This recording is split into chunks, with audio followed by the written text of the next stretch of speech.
Ladies and gentlemen, welcome to the May 10th, 2017 edition of The Breast There Is, The Breast There Was, and The Breast There Ever Will Be Wrestling Podcast. As always, I am your host, Mikey B, and this week's episode is entitled WWE at the O2 times 2. Let's get right to this week's important action. Monday Night Raw and Smackdown Live this week are coming from the O2 Arena in London, England.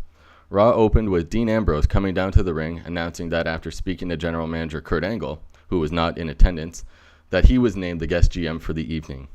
Before Dean could start getting down to business, he was interrupted by The Miz. The Miz came down to the ring and announced, after speaking over the phone to the commissioner of Raw, Stephanie McMahon, that he would also be a co-GM for the evening. These two were soon interrupted by Braun Strowman, who had a sling on his arm, who said that after he was done with Roman Reigns, that he wanted Brock Lesnar. This is similar to last week when Seth Rollins came out and said the same thing, though I have a feeling that Strowman-Lesnar may come first.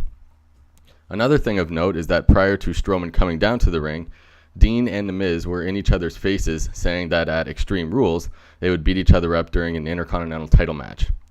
I found it a little bit questioning when the commentators of Raw near the end of the broadcast then said that Ambrose and Miz would fight next week on Raw for the Intercontinental title.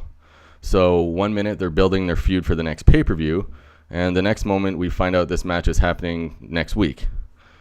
An example of another confusing booking decision done by the WWE. I'm not especially looking forward to this match whenever it does happen, and now we are likely going to see it multiple times.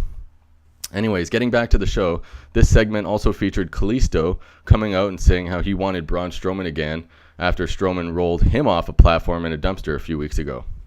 With Braun saying that he could beat him up with one arm, Ambrose promptly made this match for later.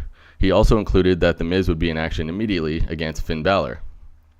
Fast forwarding here to only important moments, when Braun was fighting Kalisto, early in the match, Roman Reigns came down and started pummeling Strowman, which is no easy feat. This feud is definitely continuing, with my expectation being that Roman will win the rubber match between the two in the future. Next up was a tag team turmoil match to determine the new number one contenders for the Raw Tag Team Championships. Basically, how this works is that two teams start in the ring, and whoever earns the decision between those two teams remains in the ring and waits for the next team to come down in a randomized selection. This match featured 5 tag teams, starting with Enzo and Cass against Sheamus and Cesaro.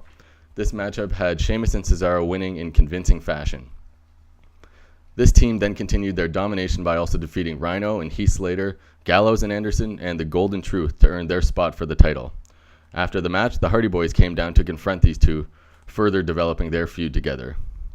The main event featured Bray Wyatt facing off against Dean Ambrose, which The Miz booked to get back at Dean Ambrose for his actions earlier. With interference from The Miz, Wyatt secured the victory, and it was at this point when the commentators mentioned the matchup next week for the Intercontinental title. Overall, not a particularly eventful program on Monday Night Raw this week. Transitioning to Smackdown Live the following night, but at the same destination, the show opened with Randy Orton immediately being confronted by Jinder Mahal. They also showed a pre-show video package of Jinder Mahal's recent rise to prominence. These two were soon interrupted by a number of people, including Kevin Owens, AJ Styles, Baron Corbin, and Sami Zayn. One thing of particular interest was how Kevin Owens said how he's also coming for the WWE Championship soon. I think it'd be cool to have a double champion. It's been a while since we've had that, and there's nothing wrong with mixing it up a little. A brawl soon broke out with everybody in the ring.